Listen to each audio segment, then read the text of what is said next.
Hello my dear जोरा जबीज़, you won't believe मैंने ये सॉन्ग इतनी बार सुना है बट मैंने कभी ना इस वर्ड का मीनिंग क्या होता है गूगल नहीं करा। Even never I have tried to ask anyone what does that word mean, but when I was putting this video I googled it क्योंकि कुछ और मतलब नहीं होना चाहिए and it means beautiful faces. So hello my lovelies, my beautiful faces. Well, it is day 4 और हमारी night 3 कुछ ऐसे गुजरे।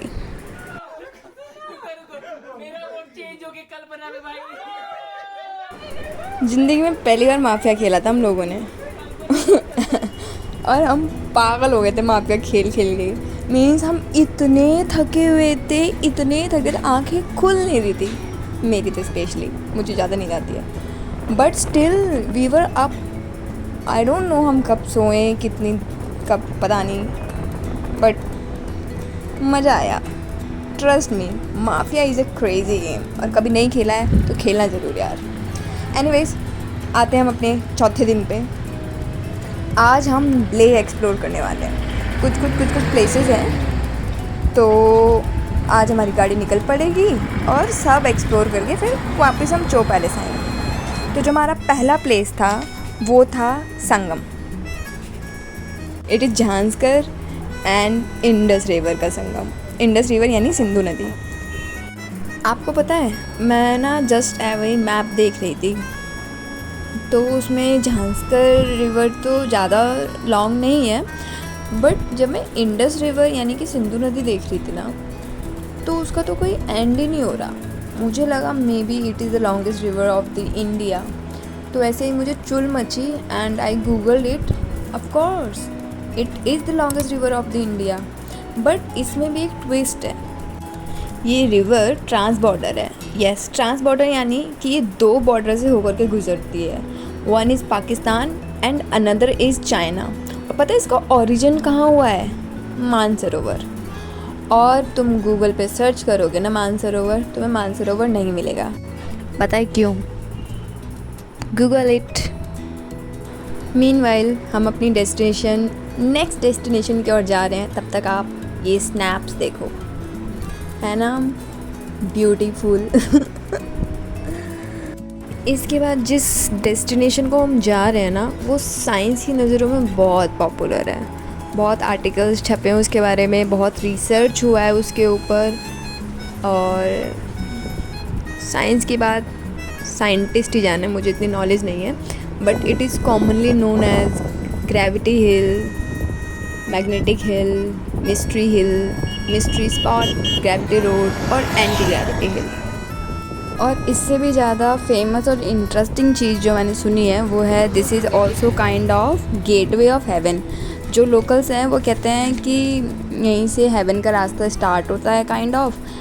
और जो लोग वर्दी थे, I mean in the eyes of God, वो ऊपर रह गए और जो नहीं थे वो नीचे रह गए। I am not sure about it, but होता है, लोकल्स कुछ कहते हैं। ग्रेविटी हिल्स बेसिकली ना एक साइंस का एक अजूबा है। साइंटिस्ट लोग इस पे सर्वे कर रहे हैं।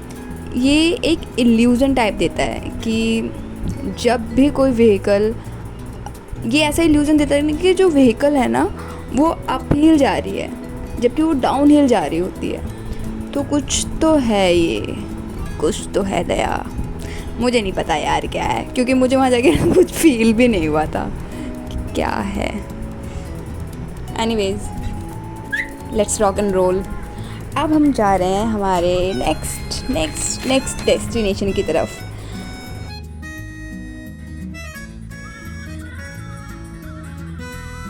वेट, इसके बारे में मैं नहीं बताऊंगी, ये बताएंगे हमारे कैप्टन साहब। श्री गुरु नानक जी का गुरुद्वारा है, ठीक है। जब श्री गुरु नानक जी ले से कारगिल से जब यहाँ पर आ रहे थे, ठीक है, तो वहाँ पर आते हुए एक औरत मिली उनको, ठीक है। उनका कंसर्न ये था कि यहाँ पर एक शैतान रहता था, ठीक है।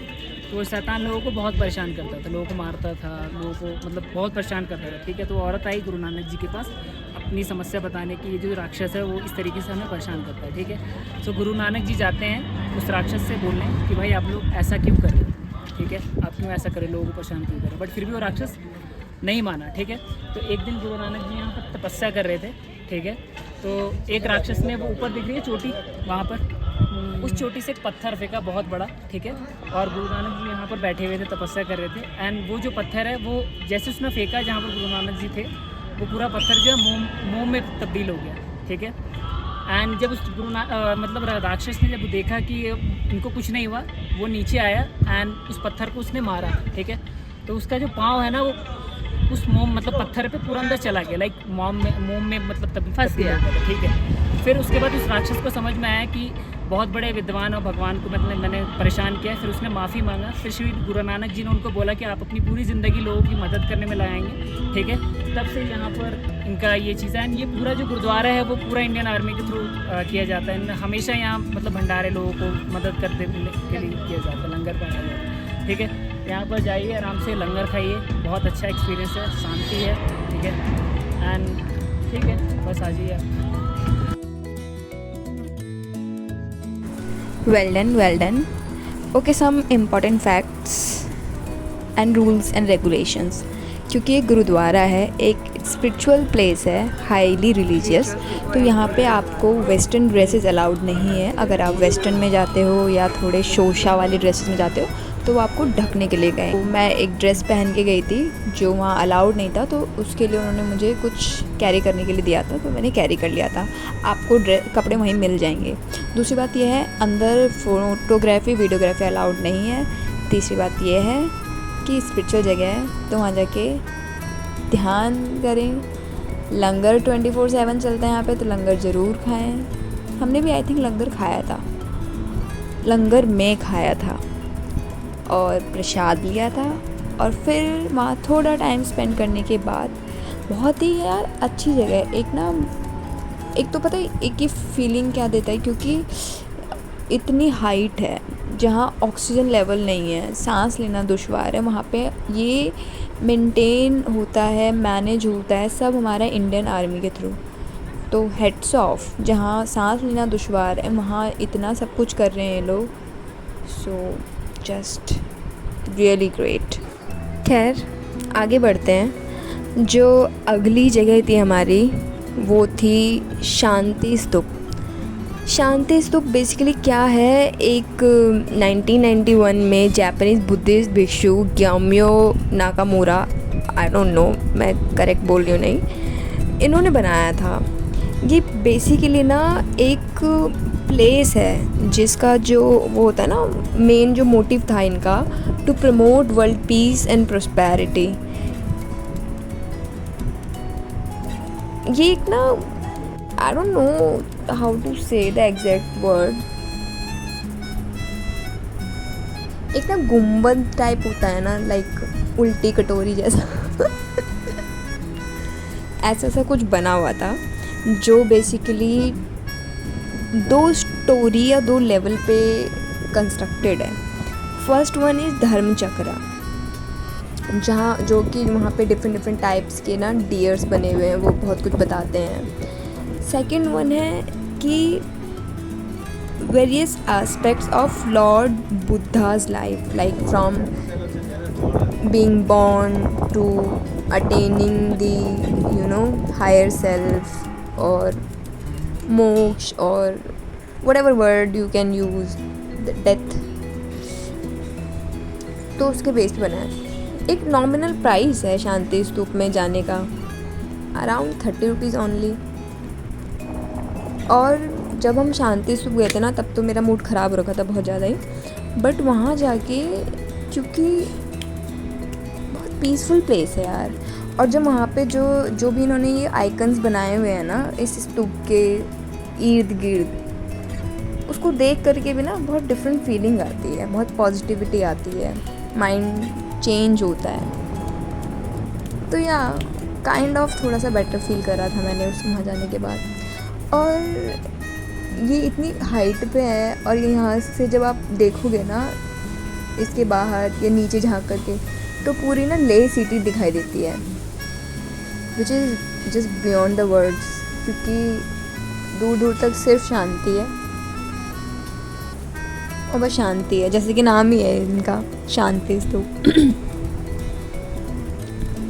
खैर यहाँ पे भी थोड़ा टाइम स्पेंड करा और फिर हम यहाँ से निकले थे हमारा जो नेक्स्ट डेस्टिनेशन था उधर, जो कि मेरा वन ऑफ फेवरेट जगह है, लेह पैलेस।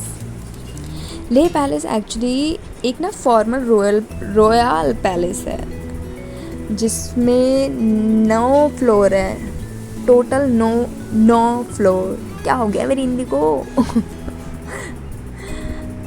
जिसमें 9 फ्लोर्स हैं। यहाँ अराउंड हम ना 3:15 के आसपास पहुँचे थे और यहाँ जाने का भी कुछ तो है यार कॉस्ट, नॉमिनल प्राइस ही होगा, मुझे याद नहीं कितना था, अगर मिलता है तो बताती हूँ। वहाँ जाके जो हर एक जो इनका फ्लोर है ना डिवाइडेड है some different kind of activities, like ground floor पे कुछ और होता है, बेसमेंट में कुछ और, फर्स्ट में कुछ, सेकंड में कुछ। और कहा जाता है जो इनका टॉप फ्लोर है ना, वहाँ पे जो ये रॉयल फैमिली थी ना वो रहती थी। वहाँ जाके मुझे बहुत पीस फील हुआ। वहाँ थोड़ी देर मेडिटेशन भी करी थी। आई डोंट नो यार, मेडिटेशन करने से ना एक बहुत अलग फील होता है।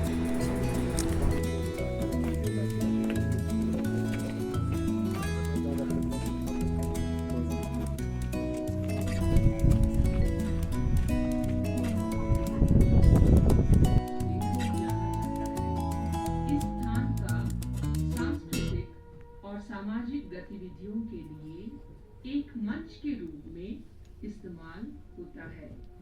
इसी से संबंधित एक लोकगीत खतुक छन्मो आज भी बड़े जोश और खरोश के साथ गाया जाता है, जो कि अपने समय के राज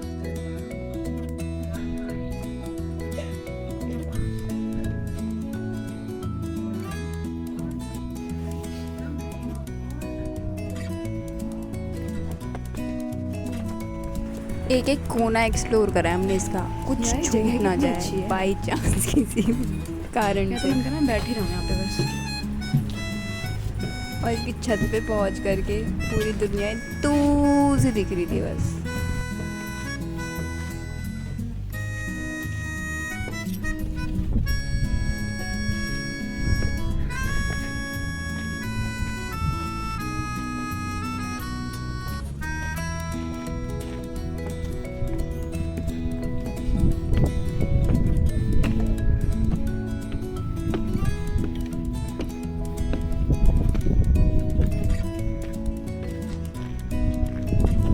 और यहाँ पहुँचते मुझे फ़ील हो गया था कि जो वायरस SRJ को लगा है वो मुझ पे पास ऑन हो चुका है। संगति का असर।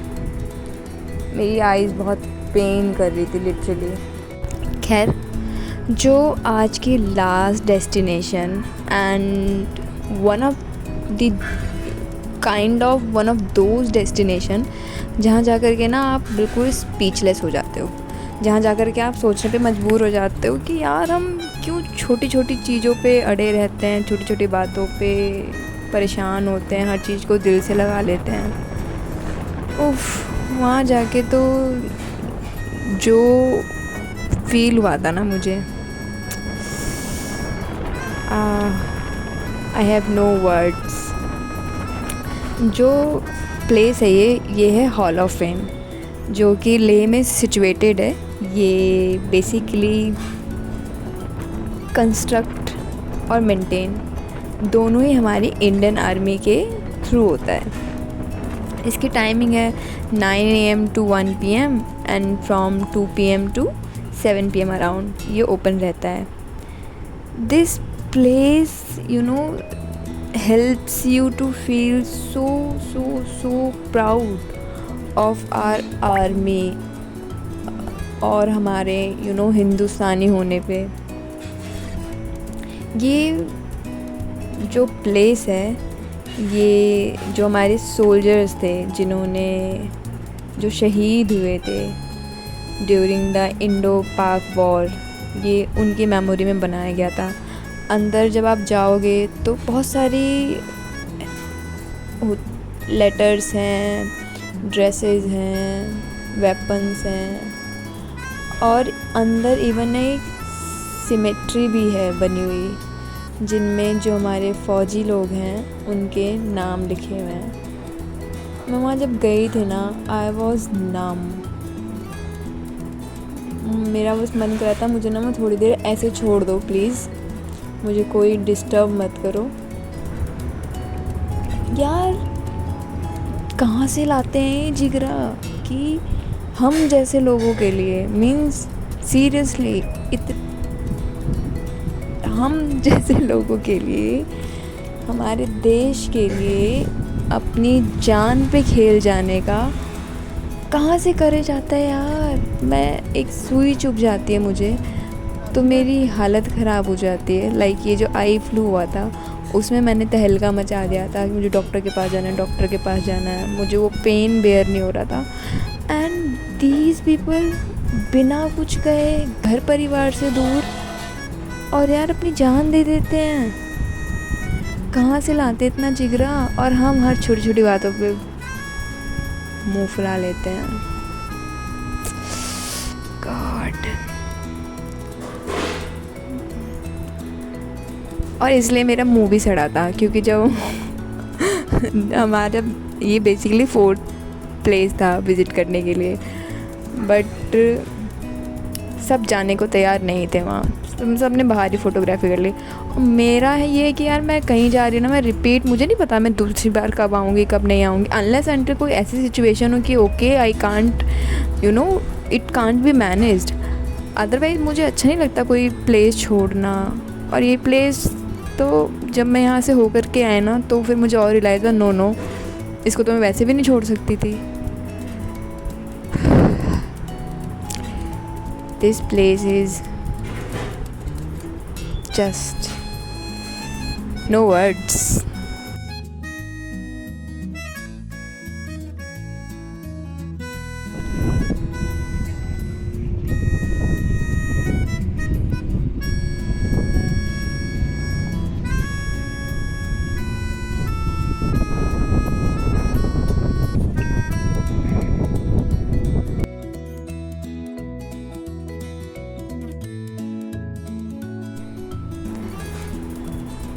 तो इसी के साथ डे 4 ओवर। अब हम चलते हैं चो पैलेस। वहाँ हमारी रात कुछ इस तरीके से गुजरी और अब मिलते हैं अगले दिन। बाय। कितने हुए? पत्ते गिनो मेरे पास है 5 4 हैं? 4 5 6 क्या चल रही है? अरे बताओ ना कितने आप। अरे भाई लो बोल लो, पत्ते गिनो अपने। मेरे पास 5 है। अरे आप भी गिनो ना। 4 है भाई। ये किसके हैं? ये नंबर तक है। 4 किसके पास है? और तो 4 किसके पास है? गिनो जरा। उसके पास 5 है। इनके पास 6 है यार। इनसे मेरे पास 5 है। ठीक है कोई नहीं, 5 है ना। आपके पास कितने हैं? गिन ले। आपके पास भी 5 है ना। लो 6 7 बांटूगी 6 से बहुत है। अबे भाई को टंग का घेर दे काट। सारे भाई शपल मार दो। थोड़ी सी पावर नैप ले, थोड़ी सी में पूरी हो जाएगी। यार मैं तो किसको कैसे छुपाऊं, ये इधर दिख रहा है इधर दिख रही। अरे How हमें will I- शौक आपके बच्चे हैं। How will I play? Play fair. I want to do cheating. देख लो। अबे चलो। किसकी? मेरी बारी है। और तो आपने बांटे, आप कैसे चल दोगे? तो मेरे को उसकी बारी है। मेरी क्या? ओके। इसमें सेम नंबर के 2 बार अलाउड कर दो। नहीं नहीं मजा नहीं। अरे कर दो अरे कर दो। कंफ्यूज हो जाएंगे कंफ्यूज भाई। होते हैं यार, सही बात है। 3 4 है तो 4 कर दो। नॉर्मल उन्होंने खेला नहीं जा रहा। मैं तो 2 नंबर के एक साथ गिरवा दो और पागल हो जाएंगे कि किस पे चलना है हमें। नीचे वाले पे ऊपर वाले पे। चल रहा कलर कौन सा है? भाई से लग रहा है डर। सॉरी। आपकी बारी है। देख उल्टा चल रहा है क्या? अरे मैं अभी क्या करना भाई जैसे हो गया इसको दो इसको क्या Skip है भाई तो। दो कितना बताओ इसके चाय पत्ते दो। हाँ 4 बजे क्या भाई मतलब समझ में नहीं भाई आया तो skip हो मुझे गया। कौन इसका स्किप हो गया आप स्किप हो गए थे स्किप नहीं था 3 था तीन तो उधर फेंका ना, चला 10। ऐसी बारी चल रही है। अरे बड़े ओ हेलो दो इसको वापस दो भाई नहीं भाई। मैं